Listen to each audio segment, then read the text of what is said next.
Assalamualaikum warahmatullahi wabarakatuh.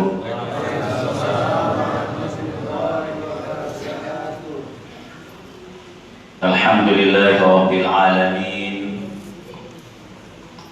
alladzi ja'ala syahra ramadhana sayyidash syuhur. Wassalatu wassalamu ala asyrafil anbiya'i wal mursalin, Sayyidina wa maulana Muhammadin sallallahu alaihi wasallam wa ala alihi wa sahbihi ajma'in, amma ba'd. Hadirin hadirat kaum muslimin dan muslimat jamaah tarawih yang insyaallah dimuliakan oleh Allah Subhanahu wa taala. Mendalam rasa syukur kita kehadirat Allah, sudah menunaikan kewajiban salat Aisyah berjamaah di malam keempat Ramadan. Menyebut keempat, akan beginilah Ramadan. Sudah keempat jamaah sekalian. Padahal rasanya masih segar diskusi-diskusi awal Ramadan. Sudah keempat. Tidak akan terasa ke depan, kecuali kalau siang-siangnya kita agak lapar, dirasa Ramadan agak lama bersama kita. Kenapa perasaan ini? Insya Allah sama semua. Karena memang Ramadan ada berkah di dalamnya. Logika kita mungkin berkata akan sedikit ada perjuangan dan berat. Tapi kan rasanya sudah 3 Ramadan atau puasa selesai. Masya Allah. Rasa-rasanya tidak beda dengan hari-hari lainnya yang kita enak makan, seluruh sumber tenaga kita bisa. Ramadan sudah lewat. Mungkin itulah sebabnya, dan ini yang akan saya sampaikan. Dalam hadis Tabrani itu diriwayatkan seperti ini: fattaqu syahra Ramadan. Takutlah, mana dasarnya? Tapi bukan takut dalam artian ditakuti. Sayangilah dirimu kalau kamu bersama Ramadan tidak banyak mengambil manfaat di dalamnya. Mana fattaqu? Fattaqu syahra Ramadan fa innal hasanati tudha'afu fihi. Karena kebaikan di bulan Ramadan itu dilipat gandakan. Bukan hanya pahala yang kita hitung di akhirat kelak, bukan. Manfaat-manfaat dunia juga kita rasakan. Fima siwahu, yang hak prerogatif Allah. Tidak semua bulan seperti itu. Mungkin bagus kalau kita sama-sama menghitung anugerah Allah, baik kesehatan, kerja-kerja kita yang mudah dibanding saudara-saudara kita, dibanding juga rezeki yang mudah kita dapatkan, dibandingkan dengan usia kita. Lalu bertanya, amal apa yang sudah bisa kita ingat, bisa kita, ibaratnya kalau kita mau berjalan kan, selain bensin kendaraan sudah diisi full, sudah ada yang kita pastikan cadangan. Kan begitu bunyi. Jadi ada bagusnya kita hitung-hitung lewat Ramadan yang pahalanya berlipat ganda ini, Sudah berapa pahala yang bisa kita yakinkan sebagai modal kepada Allah Subhanahu wa ta'ala. Ramadan ini mumpun pahala dilipat gandakan di dalamnya. Berkenaan dengan itu jamaah sekalian, mumpung baru malam keempat juga, mungkin karena es, menyalakan es.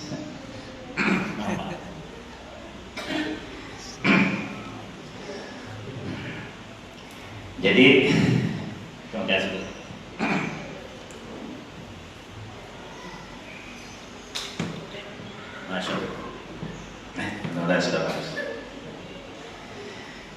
Jadi berkenaan dengan itu jamaah sekalian, waktu kita yang mengisi ini, setiap individu saja memilih amalan yang prioritas bagi dirinya agar bisa kontinu ya dia amalkan sebagai kekhasan di Ramadan ini, sehingga tidak mudah dia lupakan, dia abaikan di tengah kesibukan lainnya. Sebab Ramadan Allah hadiahkan ke kita sebenarnya, kalau banyak sumber dalil baik Quran itu sendiri maupun hadis untuk amalan baik di dalamnya disebut untuk kita mengambil peran sungguh-sungguh. Khusus Ramadan ini jamaah sekalian kaum muslimin dan muslimat, dua balasan yang disebut oleh Allah. Ada yang angka, ada yang bukan. Kan hadisnya gini, man shoma, siapa yang puasa imanan, man shoma Ramadan imanan wa ihtisaban, siapa yang puasa Ramadan karena keimanan dan penuh perhitungan.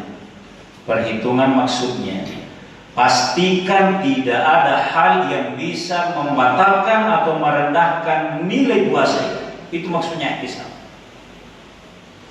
Jangan kita puasa tiba-tiba salah bergaul, salah berkumpul kepada yang sia-sia, apalagi kalau menceritakan aibnya orang. Itu ihtisab. Ramadan ini saya kayaknya mau yang sejuk-sejuk deh, mau yang lebih adem, yang lebih saya pastikan dalam hati. Ihtisab. Ghufira lahu ma taqaddama min dzambi, Allah ampuni dosanya. Ini Allah tidak menyebut pahala dalam bentuk angka, hanya ghufira. Pertanyaannya, akal kita hari ini mungkin hanya ingat itu iya nih diampuni oleh Allah. Apa manfaatnya? Sehingga kalau tidak diurai ini, bagusnya diurai oleh cendekiawan kita. Apa sih manfaatnya itu? Filah, diampuni oleh Allah. Manfaatnya begini jangan sekali. Kalau kita bahagia karena mendapatkan misalnya THR, lemburnya dicairkan pemerintah karena menghargai juga Ramadan, kita bahagia di sana. Tapi akan ada saatnya kita lebih bahagia pada saat setiap individu merasa dirinya diampuni oleh Allah. Ada saat leganya kehidupan saya. Kenapa? Saya jujur ada khilaf kemarin, tapi alhamdulillah saya bisa beristighfar. Misalnya, itu lega sih. Ini kaitannya dengan pahala yang Allah tidak sebut, tapi luar biasa dampaknya bagi motivasi setiap individu. Bukan hanya di akhirat kelak. Kalau yang Allah sebut angkanya, itu menyebut khairum min alfi syahr, lebih mulia daripada 1000 bulan. Kalau kita sempat beribadah di sebagian malam Ramadan, bukan butuh satu malam, sebagian saja. Kalau kita beribadah sudah kontinu tarawehnya atau qiyamul lailnya, apalagi ditambah zikir-zikir lain, Masya Allah. Nah, mungkin satu hadis saya sampaikan karena ini mudah-mudahan bisa kita amalkan. Salah satu yang bagus kalau kita luangkan waktu adalah apa yang kita butuhkan kepada Allah. Apa maksudnya? Ada hadis begini: siapa yang dipilih oleh Allah untuk bercakap-cakap dengannya, ini bercakap-cakap jangan sekalian, bukan bercakap biasa. Kita misalnya kalau bawahan di kantor diajak bercakap pimpinan, itu bukan cakap biasa. Sedang menilai, ini si A ini bagus dah, ini pintarnya pasti nih, oh di sarjana ini. Tapi dia loyalitasnya dan menyayangi lembaga kita ini apa kuat juga. Sedang dipilih. Nah, kalau Allah memilih hambanya untuk bercakap-cakap dengannya dan boleh menyampaikan hajatnya, apa yang dikasihkan oleh Allah? Allah berikan kesempatan ia buka Al-Quranul Karim. Hanya saja memang mungkin karena Al-Quran ini cetakannya sudah luar biasa banyak, di HP kita juga ada, di tablet, di pokoknya yang Android ada Al-Quran. Secara umum ini bagus, pasti memudahkan. Tapi kayaknya juga perlu ada lebih membaca Al-Quran Al-Karim. Saya mungkin karena dari kampung bapak sekalian, saya kalau mau ada pencerahan yang inspirasi betul, yang independen itu, kalau saya baca Quran lewat HP, kayaknya memang tidak terlalu keramat dibanding dengan game-game yang ada di dalamnya. Mungkin karena saya orang manual. Tapi kalau baca Quran dengan ngambil mushaf, ya Allah, biar yang tidak ada terjemahnya terasa memang bercakapnya dengan Allah. Kemarin dia ada yang tanya online, saya jawab semuanya boleh, termasuk yang di Android kita itu mulia. Tapi kalau ada kebutuhan kepada Allah, terutama memperbaiki diri, buka mushaf Quran itu. Makna lainnya adalah kapan kita baca Quran, insya Allah kita kontrol WA kita bersama bos. Akan kerja sekarang lewat info-info itu kan, masuk, banyak yang masuk, lupa lagi yang lakukan. Padahal begini, kalau hadis tadi Allah, Nabi katakan bercakap-cakap dengan Allah, itu kan sedang kita mau dinilai. Kalau kita anak, misalnya banyak di sini yang bos di kantornya, sambil lewat itu bicara bawahannya, bos juga akan baik. Begini sikapnya dia. Manusia gitu. Allah memberikan kesempatan ini untuk memahami. Saya tutup dengan hadisnya gini: man syaghalahu qira'atul Qur'an, siapa hamba Allah yang Nabi betul-betul visinya itu sangat panjang. Nabi tahu bahwa akan ada zaman umatnya itu sangat sibuk. Biar mami sudah online bisa dikirim kerjaan segala macam. Sampai punya hadis begini, membaca Quran dengan ibadah lain pun yang akan sulit, bahkan seakan pilihan. Maka punya hadis begini, man syaghalahu qira'atul Qur'an, siapa yang diantara kesibukannya itu tapi dia memilih membaca Al-Quran, kantor banyak tugas, bisa berzikir, bisa juga sholat hajat, sholat duha dan segala macam. Tapi kalau dia lakukan semua itu tidak bisa, layanan akan menjadi kurang. Sehingga dia pilih baca Quran an dzikri, sehingga yang bersangkutan tidak bisa gabung bersikir toh baca Quran. Ada kata pilihan ini ya. Luar biasa teman Nabi akan tahu begini-begini ini. Wa mas'alati, dan dia menjadi orang yang tidak banyak mengadukan masalahnya kepada Allah. Apa maksudnya ini? Kan pengalaman kalau kita mengadukan masalah kepada sesama senyum-senyum gitu. Ya ada juga yang bagus, kita kasih tahu saya kesulitan teman. Oh langsung respon. Dia orang sangat beriman. Mudah-mudahan ada rezeki bantu ini teman. Itu kalau manusia, tapi kalau mengadu kepada Allah lewat mengadukan masalah kepada Allah lewat salat hajat, salat duha yang memang Allah informasikan untuk memudahkan rezeki, orang ini tidak dia bisa. Karena tidak bisanya, hanya dia bisa memilih baca Al-Quran. Ini termasuk di luar Ramadan. Apa kata Allah? A'taituhu ma'a'taitus sa'ili. Saya akan berikan pahalanya orang yang banyak berzikir. Karena itu zikir Al-Quran. Saya juga akan kasih jalan keluar dari hajat dunianya yang didapat oleh orang yang banyak banyak kerjanya profesional tapi dibantu dengan salat hajat, salat duha tadi. Kenapa jamaah sekalian? Saya mau singkat ini. Kayaknya nggak jalan ini. Sorry. Logikanya begini.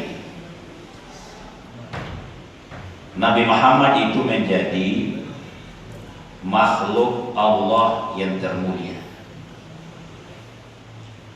Kemudian malaikat Jibril juga termasuk termulia di antara hamba-hamba Allah. Jibril menjadi sayyidul malaikat, penghulunya seluruh malaikat. Nabi Muhammad menjadi penghulunya seluruh nabi. Siapa yang bilang karena akhlaknya Nabi menjadi termulia? Bukan jamaah sekalian. Kalau Nabi Muhammad menjadi termulia karena dia yang dipilih oleh Allah Subhanahu wa taala menerima wahyu Al-Quran. Malaikat Jibril juga menjadi termulia karena dia yang mengantar wahyu Allah kepada Nabi Muhammad. Maka yang paling mulia adalah Al-Quran. Kalau ada hamba Allah yang mau dipilih oleh Allah memuliakan Qur'annya, mengurus, sabar mendampingi anak-anaknya mengaji, termasuk mencari imam yang bagus Qur'annya, insya Allah Allah muliakan orang ini. Tapi tentu bagaimana memuliakan Al-Quran ini ada upaya yang memang hadir dalam hati. Dan Ramadan jemaah sekalian seperti yang diisyaratkan oleh ayat 185, Syahrul Ramadan alladzi unzila fihi al-Quran. Bulan Ramadan itu diturunkan di dalamnya Al-Quran. Kalau juga Ramadan menjadi bulan termulia juga kami. Ayo mari kita muliakan diri, mudah-mudahan dipilih oleh Allah dengan meluangkan waktu membaca kitab Al-Quran Al-Karim. Itu fahami maknanya, tapi lebih syahdu lagi dengan membaca mushafnya. Terbatas ya mas sekalian, mohon maaf atas segala kekurangan. Hadanallahu wa iyyakum ajmain. Assalamualaikum warahmatullahi wabarakatuh. Waalaikumsalam warahmatullahi wabarakatuh.